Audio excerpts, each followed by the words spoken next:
No Clube do Livro da Associação Tocando em Frente, você é sempre bem-vindo e bem-vinda. Inscreva-se, curta, compartilhe. Vamos embarcar juntos em mais essa leitura?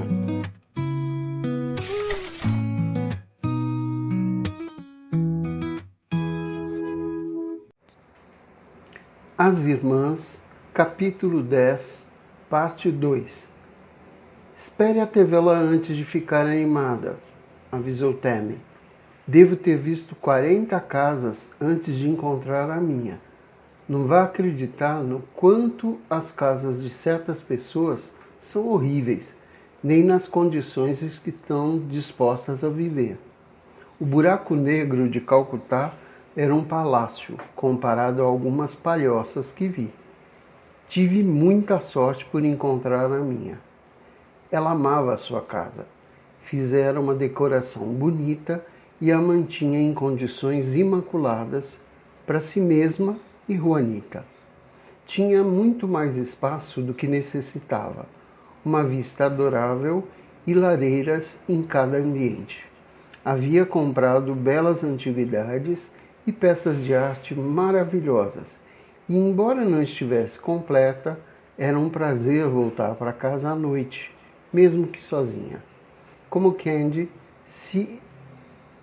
sua renda lhe permitia viver num lugar maravilhoso e comprar coisas bonitas. Sabrina vivia com um orçamento mais apertado que as irmãs, e Annie vivia com quase nada, em respeito aos pais, pois não tinha quase renda nenhuma, exceto pelas ocasionais pinturas que vendia. Suas necessidades eram simples, e nenhuma delas conseguia imaginar Annie tendo qualquer renda, agora que ficara cega. Não tinha habilidade para nada, exceto a arte. A pintura não havia sido um hobby, era a vida dela. Poderia lecionar história da arte por causa de seu mestrado, mas Sabrina não imaginava que professores cegos fossem muito requisitados. Simplesmente não sabia. Esse era um mundo novo para ela, e o seria para ele também. Deixando de lado os aspectos físicos, a depressão agora era seu maior temor pela irmã, um temor muito real. Não conseguia imaginar de outra forma. Todas as três achavam que o sobrado geminado parecia uma boa possibilidade, e até Chris se entusiasmou. Nunca amou realmente o apartamento de Sabrina. Ela o escolheu por ser próximo ao dele, barato e num prédio limpo. Mas o charme era absolutamente zero. O sobrado geminado parecia muito mais interessante, mesmo que não fosse muito prático e um tanto curioso. Annie deve conseguir lidar com as escadas, uma vez que esteja acostumada. Acho que existem coisas que se possa fazer para tornar os lugares mais fáceis de transitar para pessoas que não têm visão. Provavelmente existem vários truques que todos nós podemos aprender para ajudá-la. Era novidade para todos eles, e Sabrina achou que foi adorável da parte dele dizer isso. Sabrina falou, naquela noite, sobre a casa com o pai, e ele achou maravilhoso o que estavam planejando fazer por Annie. Ele ia se preocupar muito menos, sabendo que ela estava vivendo com duas das irmãs, especialmente com Sabrina, pois era consideravelmente mais responsável que Candy e quase 14 anos mais velha. Candy ainda era uma criança em diversos aspectos, ainda não tinha amadurecido. Sabrina era alguém com quem podiam contar, assim como Tammy. Infelizmente, ela não estaria lá, mas prometeu tentar fazer visitas frequentes, com uma quarta cama na casa, caso a aceitassem. Ela teria essa opção. Todas as três irmãs partiram para o hospital às 10 horas da manhã seguinte, muito apreensivas. O cirurgião oftalmologista chegaria às 10h30. Nenhuma delas teve condições de preparar Annie para o que estava por vir. O médico encarregado do caso dela disse para deixarem aquilo com o cirurgião. Ele estava acostumado a lidar com esses casos e saberia o que lhe dizer e como. Já sabiam que ela precisaria de um treinamento especial. Poderia ficar num local de reabilitação para cegos por vários meses, ou poderia fazer isso como paciente externa. O que ela precisava agora era de habilidades vivenciais, adaptadas à cegueira, e talvez até, caso fosse receptiva, um cão-guia. Sabendo como Anne odiava cães, nenhuma das irmãs conseguia imaginá-la fazendo isso. Sempre alegou que achava os cães barulhentos, neuróticos e sujos. Um cão-guia poderia ser diferente, mas isso ainda era algo muito distante. Ela teria muitas coisas bem básicas para aprender primeiro. Ao menos, Anne não tinha longos meses ou anos de cirurgias por vir, disse Sabrina a caminho do hospital, procurando por um lado positivo. Mas afora isso, não havia nenhum. Uma artista cega era tão deprimente quanto podia parecer, e elas tinham certeza de que Anne também se sentiria assim. Ficou se torturando a semana inteira sobre o que deveria ter feito no acidente, como tudo teria sido diferente se tivesse conseguido pegar o volante da mãe, mas não houve tempo. Estava com a clássica culpa do sobrevivente, e as irmãs lhe repetiam inúmeras vezes, sem de nada adiantar, que aquilo não teria feito diferença. Tudo acontecera rápido demais. Garantiram-lhe várias vezes que ninguém a culpava, mas ela claramente culpava a si mesma. Anne estava deitada quieta na cama quando elas entraram no quarto. Candy estava vestindo um short curto, uma camiseta branca fina e sandálias prateadas. As cabeças viraram quando ela passou pelo corredor. Estava incrível, embora Sabrina tivesse reclamado da camiseta transparente. Não achava que cada funcionário, médico e visitante do hospital precisasse de uma visão clara dos mamilos da irmã. Ah, não seja tão careta. Todo mundo faz topless na Europa, resmungou Candy. Aqui não é a Europa. Ela tinha feito topless na piscina, o que deixou Chris e o pai constrangidos, mas Candy ignorava as pessoas olhando seu corpo. Ela fazia carreira por exibi-lo. O que Candy está vestindo? Perguntou Anne com um grande sorriso.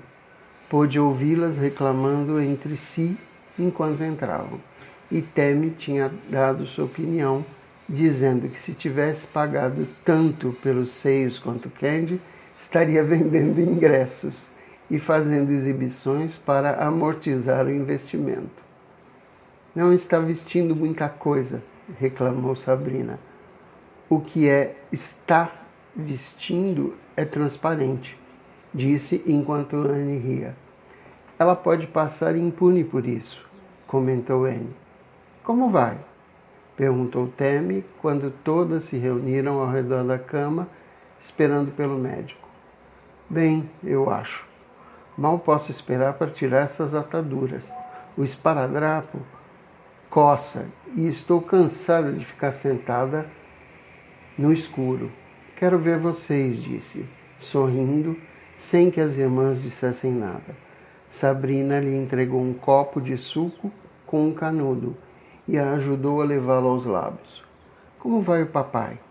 Está bem, graças a Chris, que o mantém ocupado. Acho que estão consertando cada porta da casa, garantindo que cada gaveta deslize suavemente, trocando lâmpadas. Não faço ideia do que estão fazendo, mas parecem bastante atarefados. Anne riu da cena. E o médico entrou 5 minutos depois. Exalava um ar de tranquila confiança e sorriu ao ver as 4 irmãs. Já as vira diversas vezes naquela semana e tinha comentado que Anne era uma mulher de sorte por ter um apoio familiar tão forte. Disse que não era assim tão comum entre irmãs.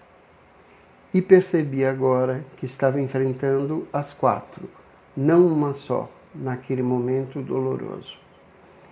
Ele avisou a Anne que quando removesse as ataduras, ela não veria nada diferente do que via agora. Ao ouvir isso, Sabrina conteve o fôlego e Temi segurou-lhe as mãos. Isso era horrível. Candy estava parada ao lado deles.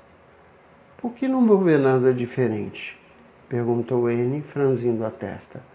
Demora para que minha visão volte?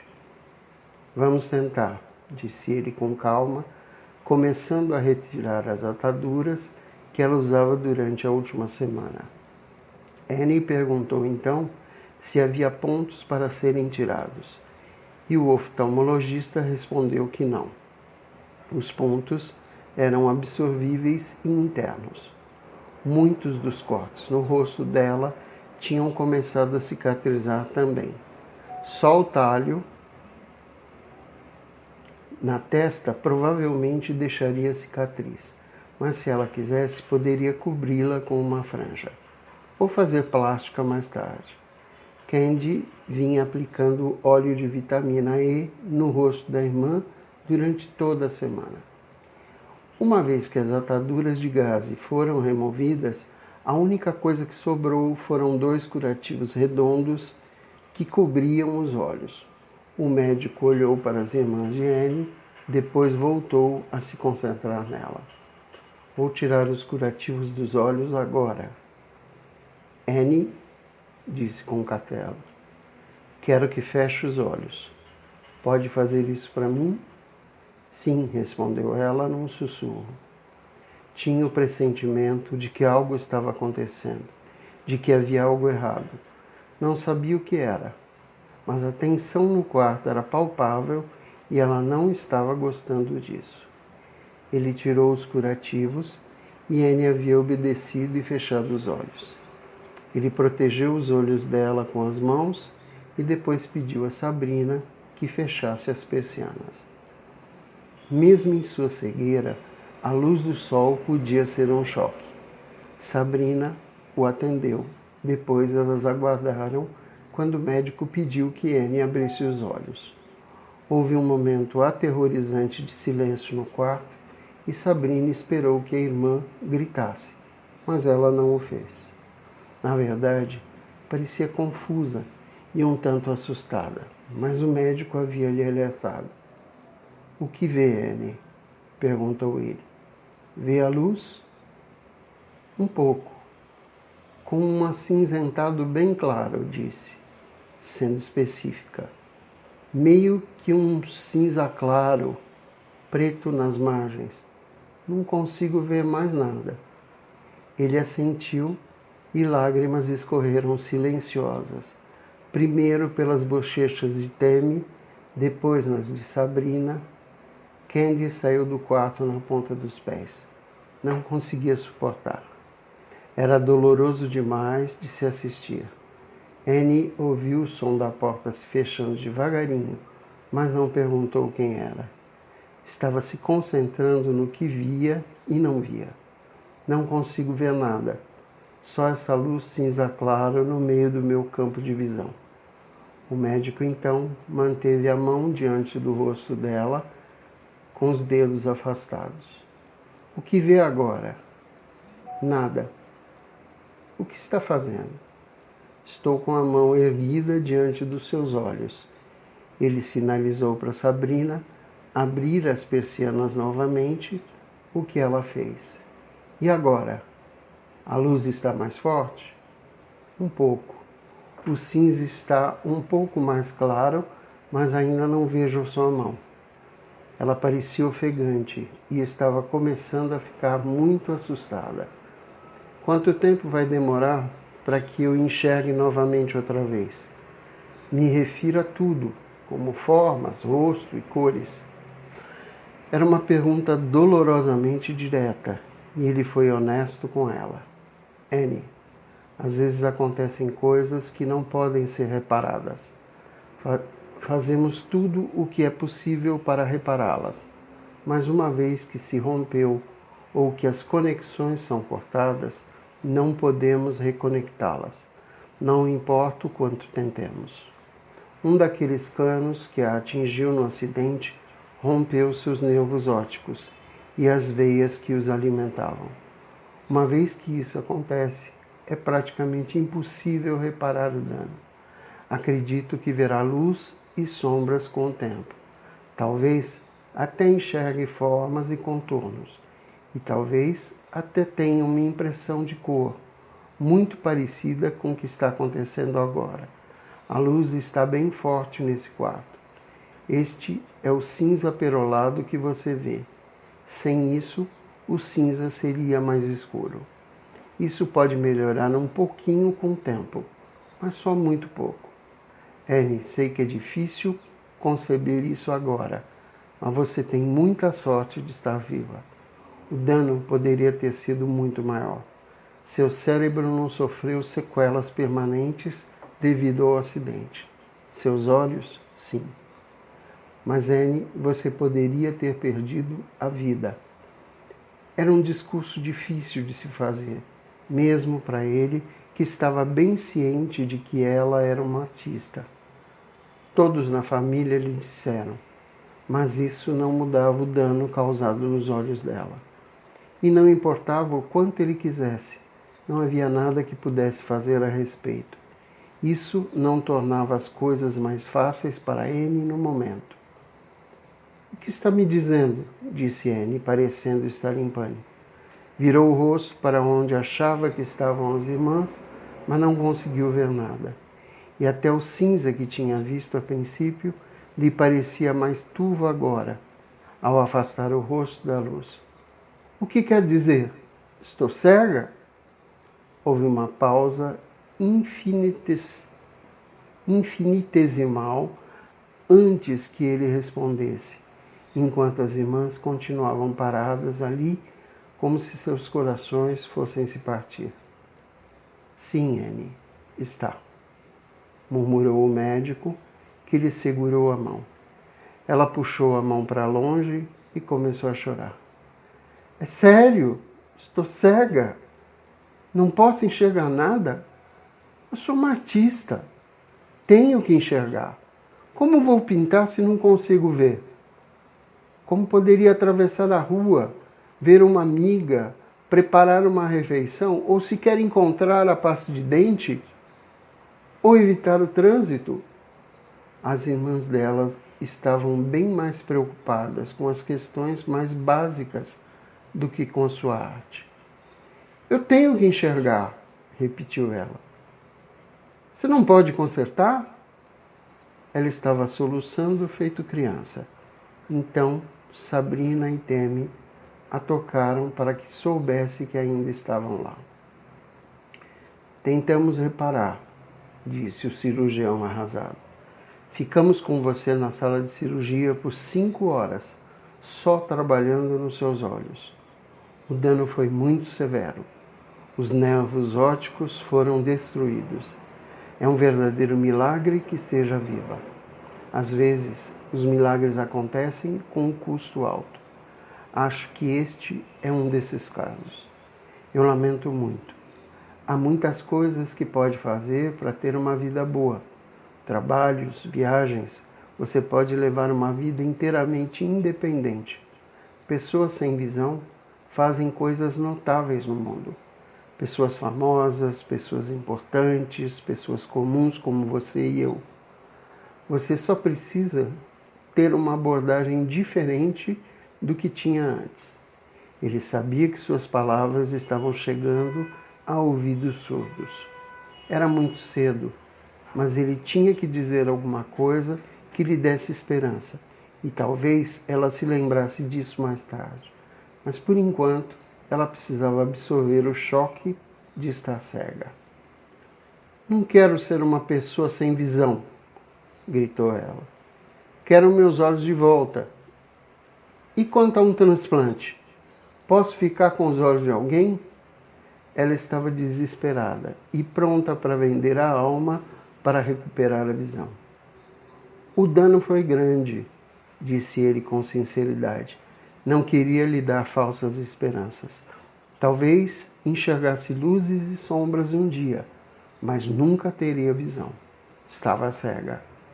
Ao pedido do pai dela, outro oftalmologista havia examinado seus registros naquela semana e chegado às mesmas conclusões.